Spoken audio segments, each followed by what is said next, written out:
আসসালামু আলাইকুম স্যার। আমি ক্যাপ্টেন আরিফ স্যার। সবাই আমাদের জন্য দোয়া করেন।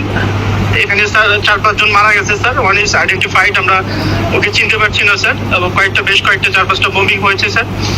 আমরা অ্যালার্ট আছি স্যার। আর হয়তো বা কারেন্ট থাকবে না স্যার, একটু পরে will out of electricity sir. আমাদের জন্য সবাই দোয়া করেন স্যার। আল্লাহ ভরসা স্যার। আসসালামু আলাইকুম স্যার। আমাদের অবস্থা খুবই খারাপ। এখানে ড্রোন অ্যাটাক হয়েছে, আমাদের 6 জন জায়গা মারা গেছে।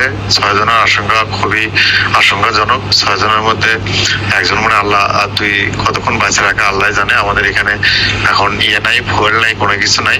ফুয়েল স্টেশন উড়িয়ে দিছে, জেনারেটর বন্ধ, প্রায় নেটও বন্ধ হয়ে যাবে। যতটুকু তেল জেনারেটরের মধ্যে আছে ওইটুকু শেষ হলেই শেষ, আর কারো যোগাযোগও কিছু হবে না। আমাদের জন্য দোয়া করেন। আমি আছি ভালো। কি বলবো এখন, বাকিটুকু আল্লাহর ইচ্ছা স্যার।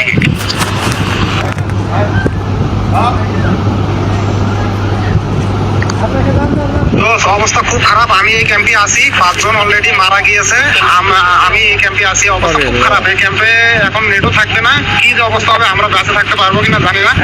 যুদ্ধ বিমান দিয়ে আমাদের আমরা নিরাপদ দূরত্বে আছি স্যার, একটা গাছের নিচে আছি স্যার। ঠিক আছে, চারপাশে খেয়াল রাখো।